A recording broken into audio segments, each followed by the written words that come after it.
been talking about game shows, good and bad, for almost 2 decades now. Whether we doing stuff on Game Show Newsnet or Game Show Garbage, stroke Gumbo, whether on the website or on YouTube. Something that I picked up on is that the classic shows start trends, and most of the bad shows run trends into the ground. With the advent of Love Connection in 1983, relationship shows were back in fashion, but by 1990 all of them kind of died out with a couple of noted exceptions. Studs in 1991 was a shot in the arm for the genre, but 1992 had a trio of two truly terrible shows that killed it dead. I already talked about one of them in Bedroom Buddies. The second one is Infatuation with Bob Eubanks, which, to be honest, isn't a game show at all, just a 30-minute secret crush talk show done every day. The third one, which billed itself as a game show, is truly the worst one. Now let's talk about the terrible game show formula.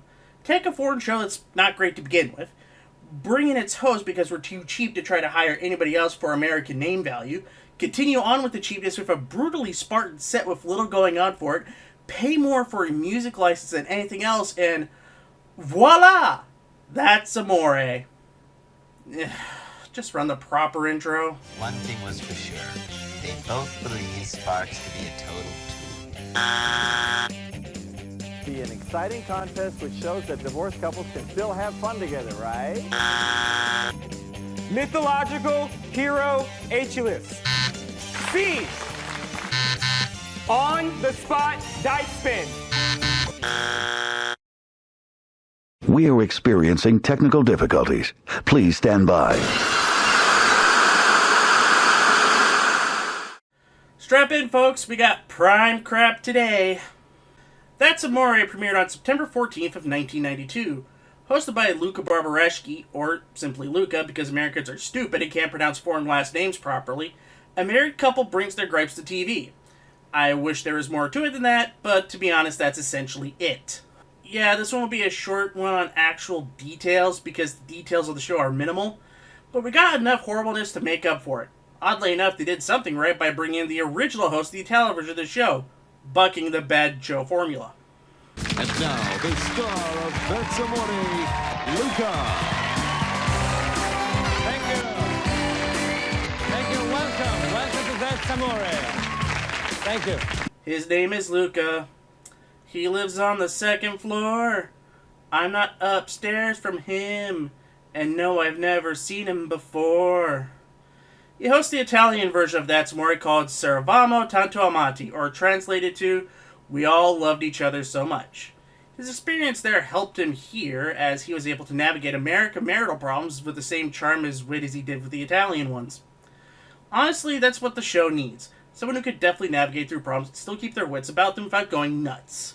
Luca did that really well, and he did it for 3 years prior in Italy, and that would suffice as he was right. On the ads for the show, they billed him as Italy's #1 box office attraction for 3 years running. Pretty impressive. Sadly, what's not impressive is the rest of the show. The show starts off with a What Happens Today montage and Dean Martin's That's Amore plays. I'm not playing the sound clip because I don't want to get copyright struck by that. We think I had a wide shot of the set which kind of looks like the Italian set, but blander. The Italian set, from what I could gather from the few clips that are available, had a funkier background and the show's name in the back. Our version didn't have that. It had the same generic background that you'd see on most local newscasts, and the 4 boxes that the Italian version had. The actual theme music is your generic 90s Jack Says talk show intro thing. I gotta be honest, every talk show around this time had something similar to this theme. Then we get to the game itself, and there's no game. I'm honest, there's no game whatsoever. Here, the audience and the wife bring up gripes about each other, they explain the gripe, audience oohs and boos and ahs, and the other person tries to defend it to mainly boos but a couple ahs. Each person has support to help buttress the argument to oohs, boos, and ahs. After each one is given a gripe, and we've had about 4 or so minutes of you, no, you, no, you, no, you, no, you, no, you, arguing, the audience votes on who's more in the right. I would defend shows that do this because there's an actual game to them. Granted, most of them were awful, but there was more there than just spite. Here, that's all there is, spite. Shows like Perfect Match or Three's a Crowd had a genuine game to them, trying to figure out what your partner would say, and the arguments that came after or before the reveal are kind of a bonus to help make the show, for better or worse. Here, there's none of that. It's just pure vitriol and airing of grievances. It's Festivus, but no joy whatsoever. So, honestly, it kind of is like Festivus, and I hated that episode of Seinfeld. After this repeats 2 more times, meaning it's about 20 minutes of solid nagging and backbiting, not even the good type of schadenfreude, the audience votes one last time.